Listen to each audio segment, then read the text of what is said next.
Judges chapter 6. The Israelites did evil in the eyes of the Lord, and for 7 years he gave them into the hands of the Midianites. Because the power of Midian was so oppressive, the Israelites prepared shelters for themselves in mountain cliffs, caves, and strongholds. Whenever the Israelites planted their crops, the Midianites, Amalekites, and other eastern peoples invaded the country. They camped on the land and ruined the crops all the way to Gaza, and did not spare a living thing for Israel, neither sheep, nor cattle, nor donkeys. They came up with their livestock and their tents like swarms of locusts. It was impossible to count them or their camels. They invaded the land to ravage it. Midian so impoverished the Israelites that they cried out to the Lord for help.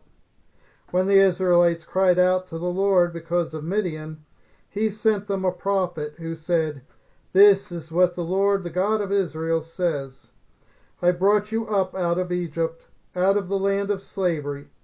I rescued you from the hand of the Egyptians, and I delivered you from the hand of all your oppressors.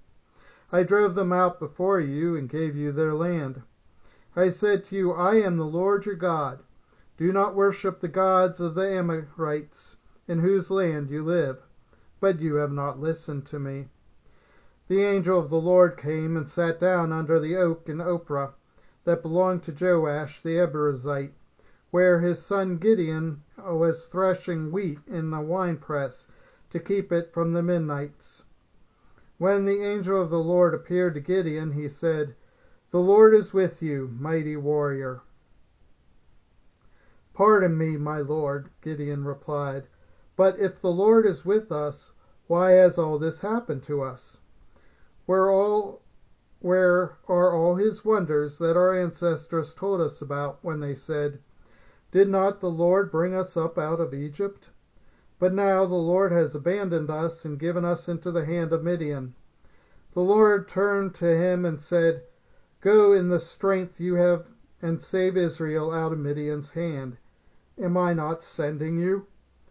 "Pardon me, my Lord," Gideon replied, "but how can I save Israel? My clan is the weakest in Manasseh, and I am the least in my family." The Lord answered, "I will be with you, and you will strike down all the Midianites, leaving none alive." Gideon replied, "If now I have found favor in your eyes, give me a sign that it is really you talking to me. Please do not go away until I come back and bring my offering and set it before you." And the Lord said, "I will wait until you return." Gideon went inside, prepared a young goat, and from an ephah of flour he made bread without yeast. Putting the meat in a basket and its broth in a pot, he brought them out and offered them to him under the oak. The angel of God said to him, "Take the meat and the unleavened bread, place them on this rock, and pour out the broth." And Gideon did so. Then the angel of the Lord touched the meat and the unleavened bread with the tip of the staff that was in his hand. Fire flared from the rock, consuming the meat and the bread, and the angel of the Lord disappeared. When Gideon realized that it was the angel of the Lord, he exclaimed, "Alas, sovereign Lord, I have seen the angel of the Lord face to face." But the Lord said to him, "Peace, do not be afraid. You are not going to die." So Gideon built an altar to the Lord there and called it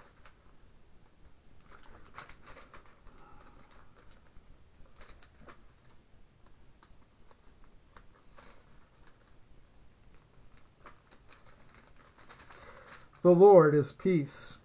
To this day it stands in Ophrah of the Abiezrites.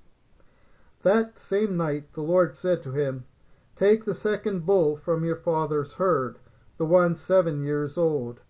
Tear down your father's altar to Baal and cut down the Asherah pole beside it. Then build a proper kind of altar to the Lord your God on the top of this height. Using the wood of the Asherah pole that you cut down, offer the second bull as a burnt offering."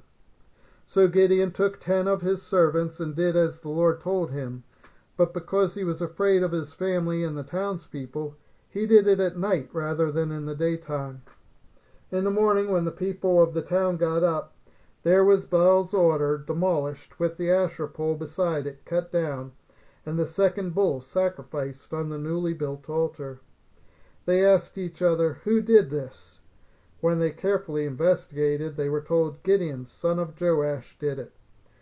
The people of the town demanded of Joash, "Bring out your son. He must die, because he has broken down Baal's altar and cut down the Asherah pole beside it." But Joash replied to the hostile crowd around him, "Are you going to plead Baal's cause? Are you trying to save him? Whoever fights for him shall be put to death by morning. If Baal really is a god, he can defend himself when someone breaks down his altar." So because Gideon broke down Baal's altar, they gave him the name Jerubbaal that day, saying, "Let Baal contend with them." Now all the Midianites, Amalekites, and other eastern peoples joined forces and crossed over the Jordan and camped in the valley of Jezreel.